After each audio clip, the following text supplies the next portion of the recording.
Hey guys, Clover here. I was just on Artie Intel's live stream. Refresh the live stream. He's still live streaming here a little bit, No, so I'm gonna mute him in just a sec. Here, let me just mute this.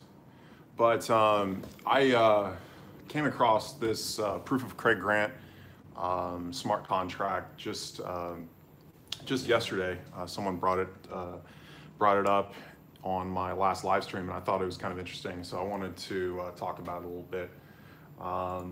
You know, I was a little hesitant at first because it was basically, it's like a meme-based smart contract on someone I know, and I didn't want to do anything that might be like hurtful for Craig or for anyone else that would be kind of associated with this. So, but like one of the things I just kind of wanted to show is like this just came up yesterday, and it's number 15 on DApp radar. You know, it's almost 180 ETH that has been transacted in the last 24 hours, which is almost 5 times as much as proof of weak hands.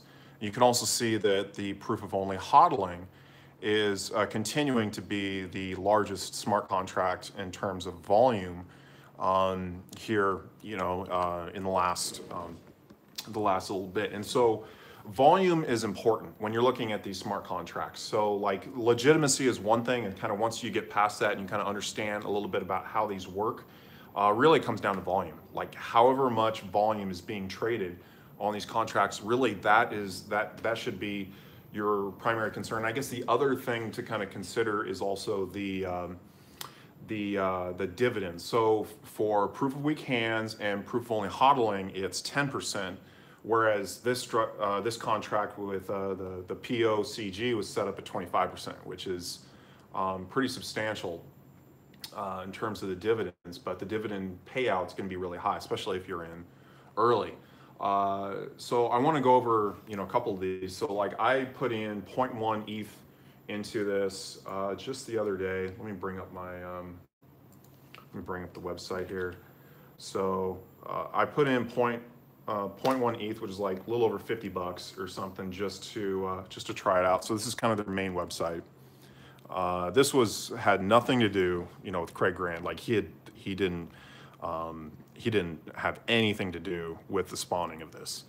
But if you kind of look into this, you know, it's detecting my MetaMask here.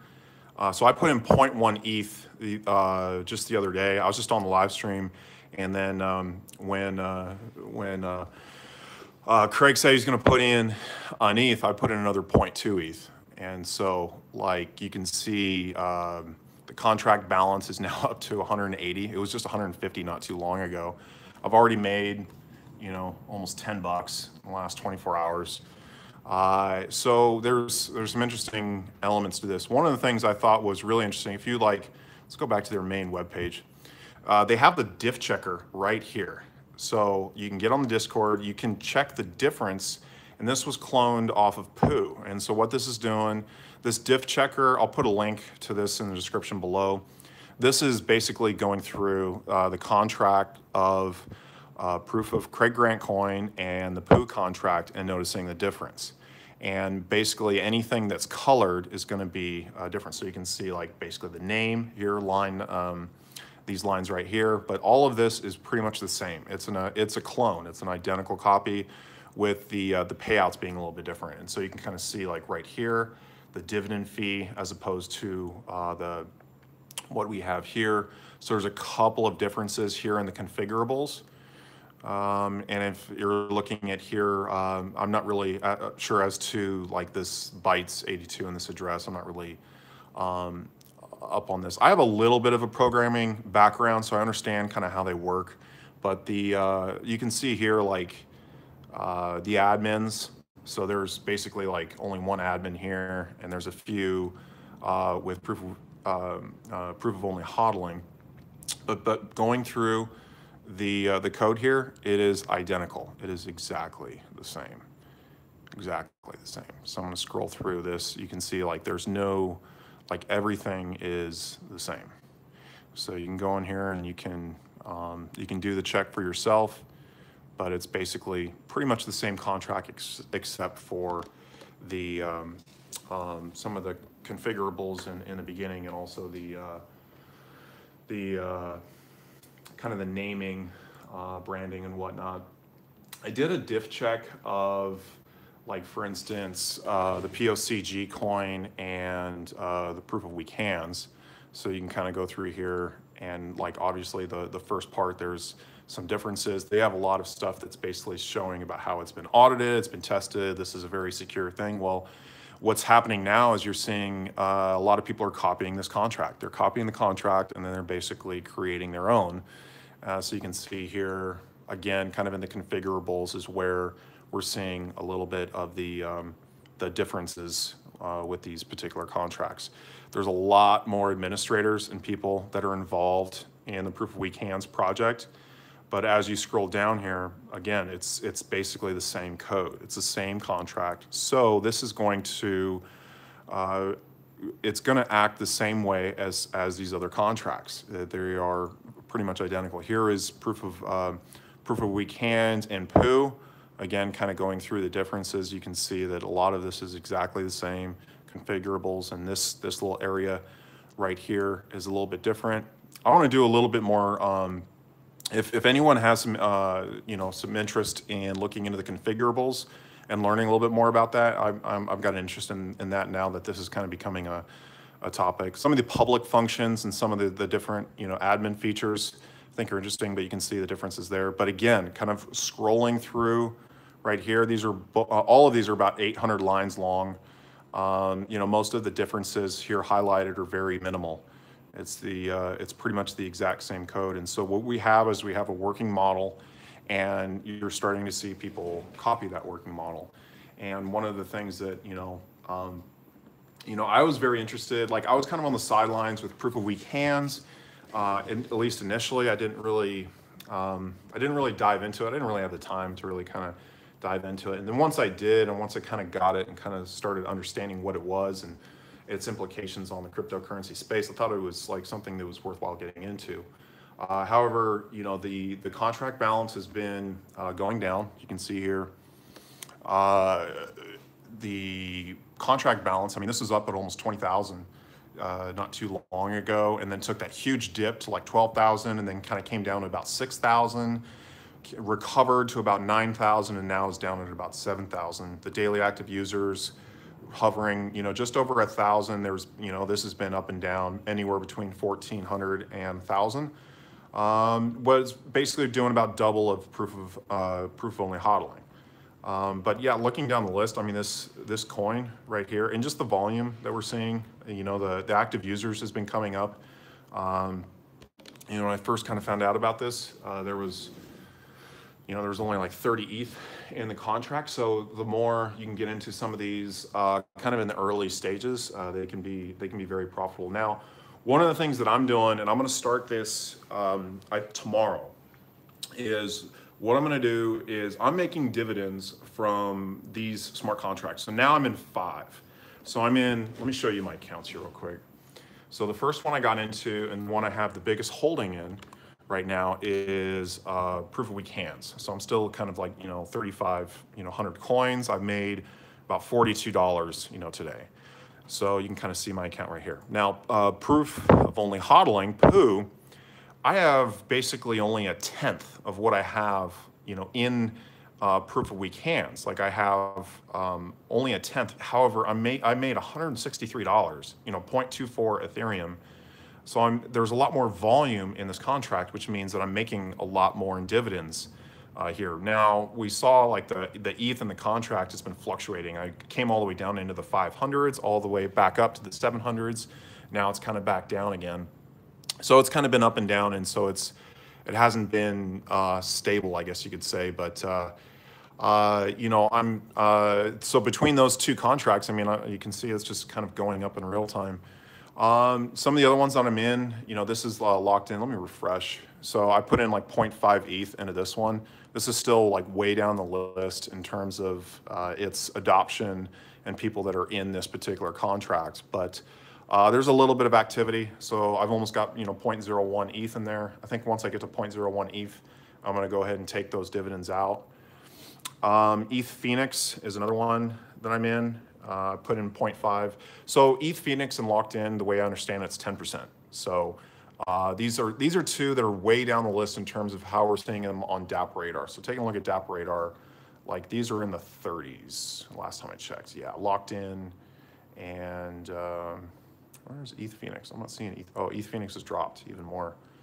So just not a whole lot of volume, not a whole lot of people know about these, but I think the way I'm looking at it is kind of long-term holds, is that these are ones that I'm gonna be in. Like the idea is that like I'm putting in, that initial investment for Pooh and for proof of weak hands, I wanted to be in the top 50 in terms of the token holders. LockedIn and EthPhoenix, like I don't understand where my position is on EthPhoenix. I've kind of mentioned that, like it's a little confusing to me, but LockedIn, I'm almost in the top 50 with that. And Pooh, I've been dropping down. Like I was in the top 50, and I keep getting bumped down as more and more people are getting into it. The opposite is happening with proof of weak hands. Like I was in the 50th position, and now like every time I check this, it seems like every day that I check this, I move up. I get bumped up another position, and I'm not reinvesting a whole lot. Like I've only gone up like maybe like 10 coins or so. But right now I'm 41. So you can see here 41. And one of the things like I wanted to do, let's see if I can take a look at mine a little bit. I don't know if it's going to give me the info that I want here. That's doing some thinking. Here we go. Okay. So like here's my personal profit graph. So you can see like I can take all these off. Oops, let's take all these off. You can see like my dividend earnings. So these are my dividend earnings starting on April 19th. So you can see like the amount in ETH. And so like I like this line. This is looking good. If you saw my line for proof of weak math, it'd be a lot better. Now, all of that information is on the blockchain, so I think it's only a matter of time before a developer, puts out like some charting. Like the way I understand this POWH 3D.EU is that this was, I mean, you can see here, support the development. So this was a developer that basically created the site, and so you can develop, or you can donate to this developer, and this must be their master node. Let's see if we can look this person up. So that's a great thing. Like there's so much information on the site. This is one of the things I like. Let me see if they're in the top. No, they're not in the top 50. You can see here, I just did a quick search. Let me do 1,000. Let me see if it comes up. So yeah, so the person that developed this site is in the 266th position in terms of their token holding positions. They have 251 referrals. So that's pretty good. Like you can sort these by the referrals, which is kind of a different way of kind of pulling in some data. Let me switch this around. Bear with me one sec, it's thinking. So you can see like the people that are referring the most, that are in the kind of like the hundreds, there's not a whole lot. So is the number 11 refer on proof of weak hands is this particular website. And there's not a whole lot of people that have people above them. But you can kind of see here with these addresses, people that have been promoting this project the most, and what they're making in referral earnings. So you can kind of see like really this person at the top's made about 50, almost 50 ETH, it looks like, or 50 tokens. Maybe that's how it is. I'm not really sure if this is in tokens or ETH. But that gives you a little bit of information on those. I think this is something you're going to be seeing, more and more contracts that are just basically just going to copy the code and come out with their own development if they want to make their own website. It's if you have the knowledge, know how to do that, like you're pretty open to be able, being able to do whatever you want. These are immutable contracts, so it really, you know, the only thing that really matters is, you know, once you kind of create it, is the marketing really behind it. So you can do pretty well in these contracts, as you've seen. So my plan, and kind of getting back to what I was going to do in May, is I wanted to take my dividend earnings and basically do a spreadsheet, and I'm going to record everything I'm doing for the entire month. So my plan, you know, initially, like this is my initial plan, is I'm in 5 different smart contracts right now that might grow, that might, you know, I might get out of one or something like that. But I want to record everything in a spreadsheet. So I'm going to take all of my dividends out, you know, at the same time every day, and I'm going to send, you know, all to my MetaMask or whatever. I want to take a third and I want to reinvest or invest in like a new project. So for instance, today I had, you know, a little over $200 in dividend earnings, and the volumes is still, you know, fairly low, you know, with these projects. Like that could, those dividend earnings could really go up if we see these kind of take off here. They could also go down if there's not a whole lot of volume. So it's not like a constant in terms of, you know, dividend earnings or whatnot. So what I wanted to do was take like a third, reinvest it into these smart contract projects. I'm going to take another third and I'm going to be putting it into decentralized exchanges and giving you guys a little bit of a walkthrough with that. So this is IDEX. This is currently the #1 decentralized exchange on DApp radar. This daily active users has been growing and growing and growing. At 7,500, this is really taken off. So is Fork Delta. These 2 exchanges are picking up in volume, picking up in adoption, and I think we're going to see that trend continue to increase.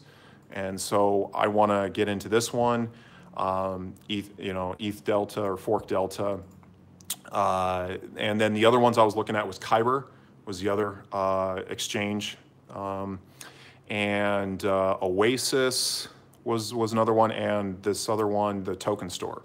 So there's 4 exchanges right now that are in the top 10.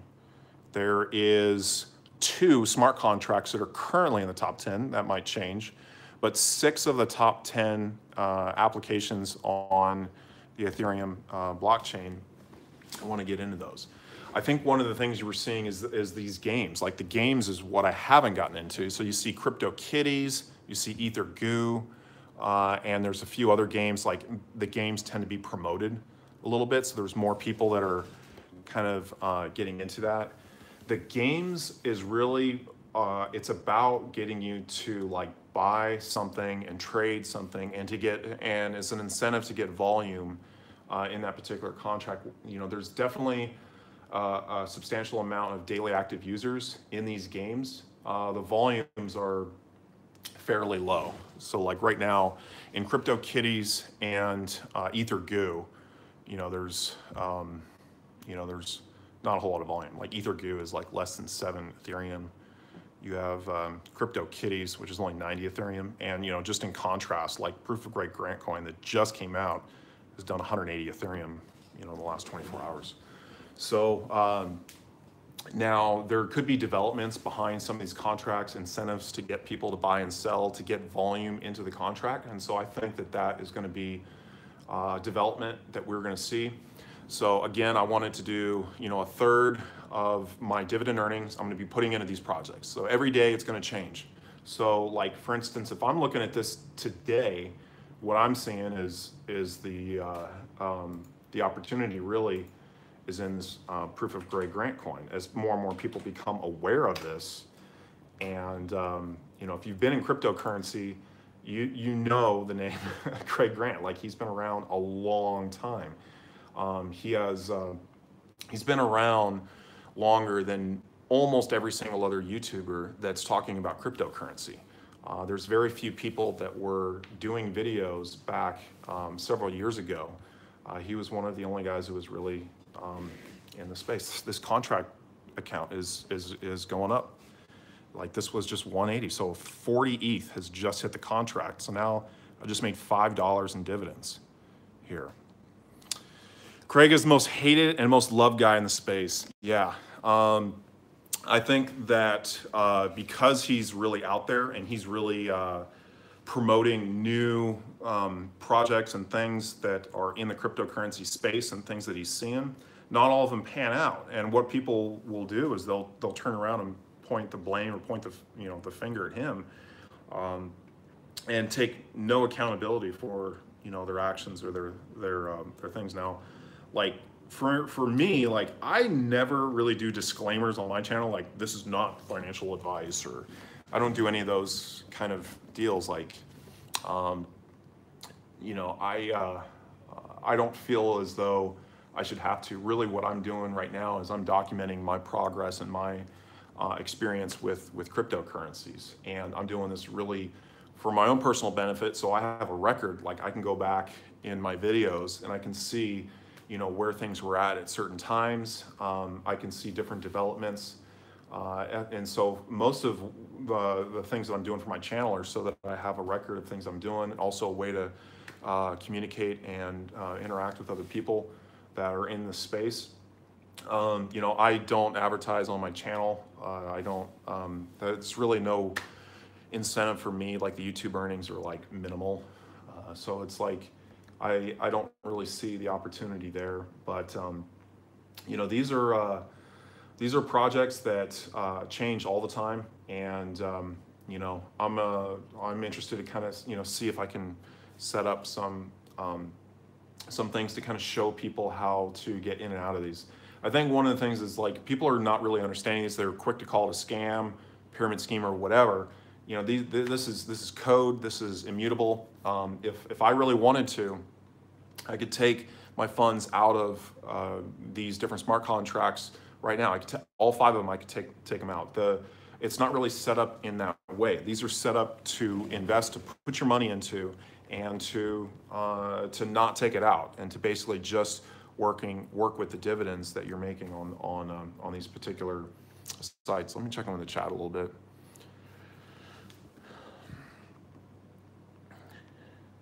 Just research and pass on what you find. Yeah, divs are much higher due to the buy-in at 25%. There's going to be a smart contract that's going to come out at like 5%. And that is gonna, I think, do really, really well. There's like everything's 10% right now. Everyone's just copying proof of weak hands. I think I'm in 5. I believe all like 4 of those 5 are 10% right now, and the only one that's not is this proof of Craig Grant coin, which is 25%, which is massive in terms of the dividends. Like I've made 10% on my investment of like $50. In like 12 hours, and like I just put in another 0.2 Ethereum like an hour ago, and I just made $5. So like it's not a whole lot, but like part of it is just the percentages of the earnings that you're making in dividends on these particular projects. So this is an income that you can live on, and I want to show you guys that I'm able to do that here in Vietnam. So I'm going to take out, and I'm only going to do like 1/3 of my dividends. I'm going to pull out, I'm going to use that to pay for rent, to pay for gas, to pay for expenses, food.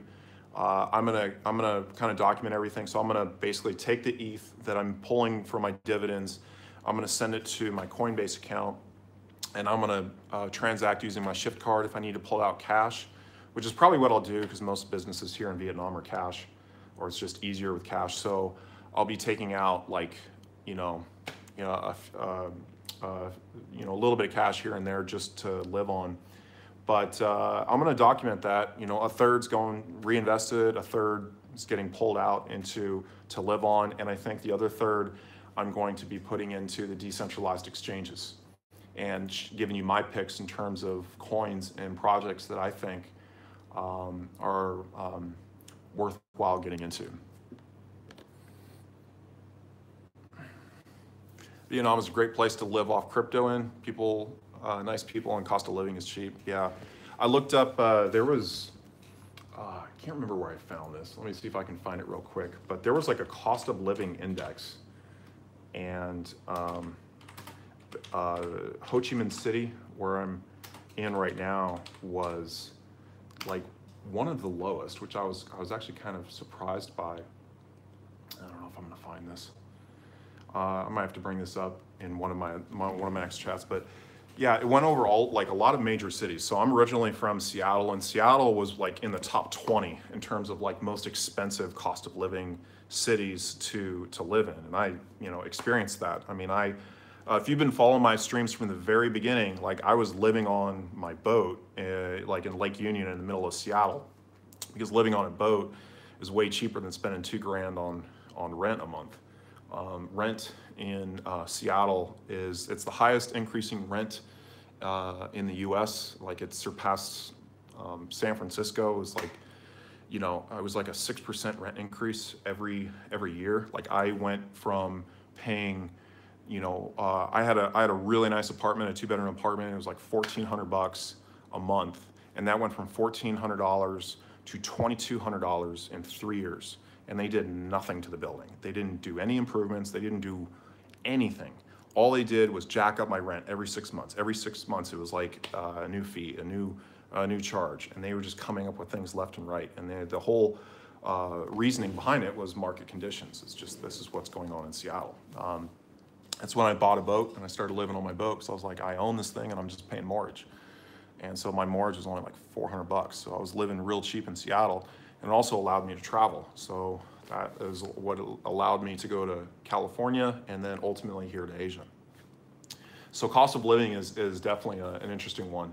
And I think, I've met some people that I've inspired to continue on this journey, like people that want to travel. And so the idea that I had is I want to show people that if you were to invest in some of these smart contracts, get into some cryptos, get into a few different things, and you get to a point where you're making enough passive income that you can live off of that. I want to show people that you can actually, if you really wanted to, you could come here to Vietnam and live just on the dividends with a very small amount invested. Clover, any visuals on the mining farm yet? Yeah, actually, I have a lot of really interesting video that I took yesterday. And I need to cut that up. And this is my computer right here. This is what I'm using for my editing. So I got to get to work. I think I'll do that. I'll do that here shortly. I got some really interesting video from the mining farms. There's 2 mining farms that I just recently got into, which is Asima and IE Miner. I was having a little bit of issues with IE Miner. Got it straightened out. And so I'll kind of give you guys my take and my thoughts on that. But mining's another form of passive income. The Asima mining looks to me to be the most promising right now. They look like the most put together company. They really kind of have their stuff together. There's a few others I'm looking into. There's a big one called Grab Mining, but I need to set up an appointment to go look at their mining farm. But mining's becoming pretty popular here in Vietnam. It's not ideal in terms of electricity costs, some of the different factors that go into to mining is not ideal here in Vietnam. It's hot. Electricity's not necessarily cheap, but one of the things they're doing is they're doing it in these very small packets or pockets. So as opposed to establishing this large mining operation, this company conglomerate that you're going to need, all of these different legal things to be done to make yourself legitimate in like a first world country. What you're seeing here in Vietnam is like they're setting up like micro mining operations all over the place.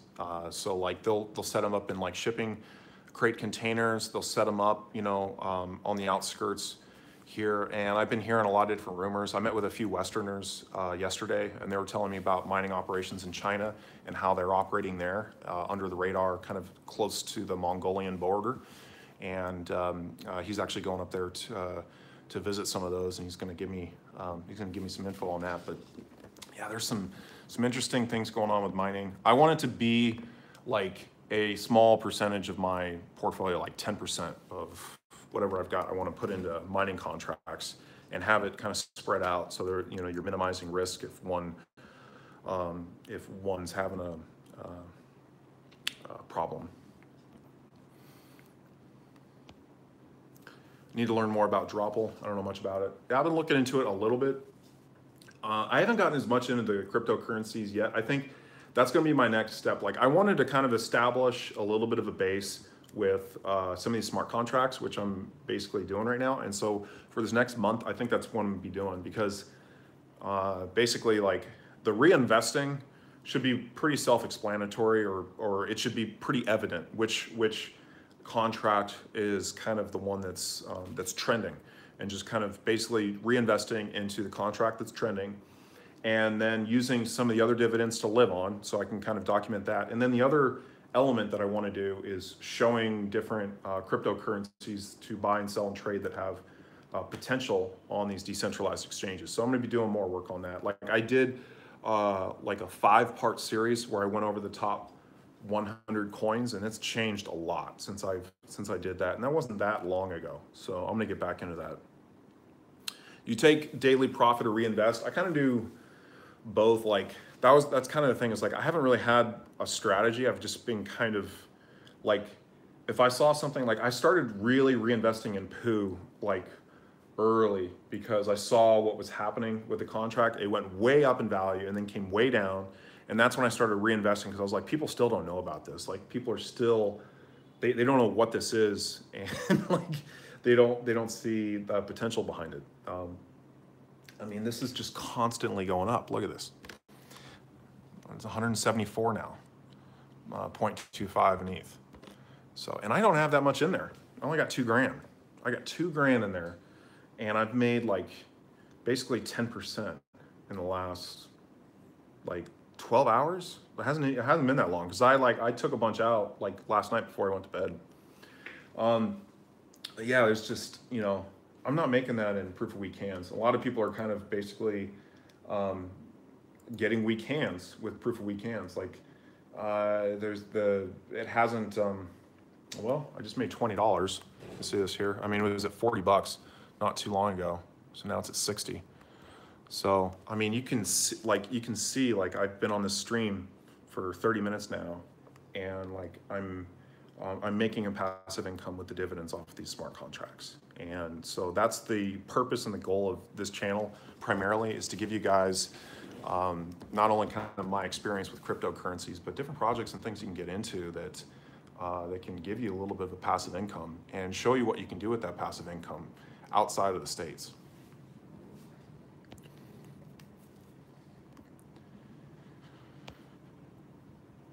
So I'll probably take another question or two and get off the stream. I don't want these streams to go too long.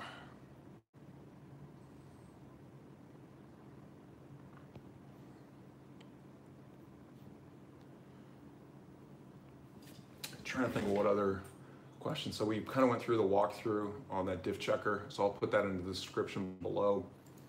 Want to go over, you know, the some of the different smart contracts. I'm sure there's going to be another one.